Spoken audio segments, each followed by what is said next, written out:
this Mark's Reviews and Tutorials video.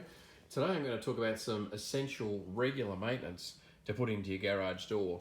All garage doors, this is a panel lift. Each one of these here is a different pivoting panel. You can see the different pivot points that are here, and particularly on the sides here where these panels are. They've all got moving parts, the wheels, the guides, the whole lot, everything's moving, and they do need a bit of regular maintenance. So I'm going to show you how to do that, and all of the different points. There's a whole lot of points to spray and get going, and we're actually going to do, once we've hit all of the points up, put the door up and down a couple of times to give it all a move and a bit of a lube. But what I want to do to start with, I'm just going to hit the remote and let you hear how it sounds, because my goal is, this is sounding to me like it's a little bit straining, like it's pulling hard. I haven't done it for probably at least a year since I've lubed this. We went to a friend's place in America and their door was like only just opening and groaning and creaking, and doing this procedure of lubing all the joints made it go up and down freely. So here we go, here's where she's at the moment.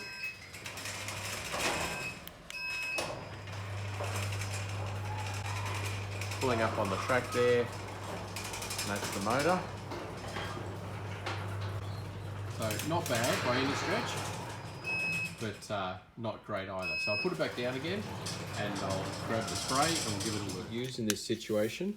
But my spray of choice, and I have been using on this door, and it's brilliant, is this WD-40 silicone lubricant. It's not the same as the WD-40, the standard penetrant. I use that on locks and so forth. Have a look, you'll see some videos up there about how to free up locks and sticky mechanisms.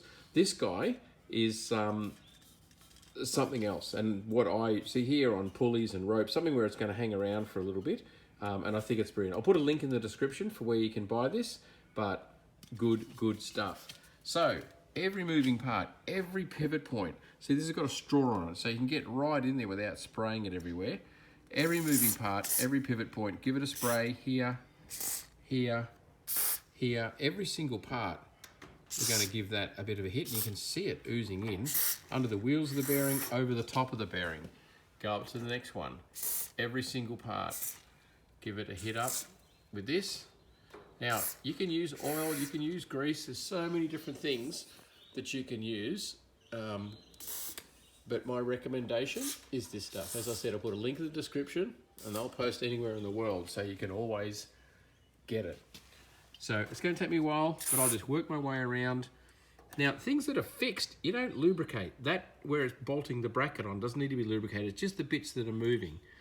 So in the crack there, in there, down there, back of the wheel, around the wheel, keep going. So I'll go through and I'll do the whole door.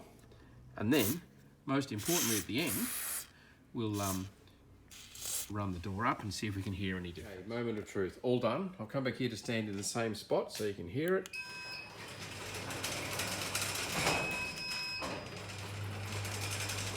And I'll do a bit of editing here. I'll cut now, pulling up on the track there, and that's the motor. Now, that was the old one, and now here's this door again. As I said, we'll put it up and down a couple of times just to run everything through. Yeah, that's sounding better coming down. There was a straining, droning type of noise I was picking up. It's funny, things like regular maintenance, of course, if you reduce the load that little motor up there is turning, it's not going to burn out, it's not going to die as quick. So preventative maintenance, things like this, putting some lubricant on, super duper important. It'll mean that your motor can keep on running, won't burn out and die. So I'll put a link to some new ones. If your garage door's cactus and needs a new thing, I'll put a link up for that as well. But mainly I'll put a link up for that WD-40 so you can come out, do some maintenance on your own garage door and get it running sweet.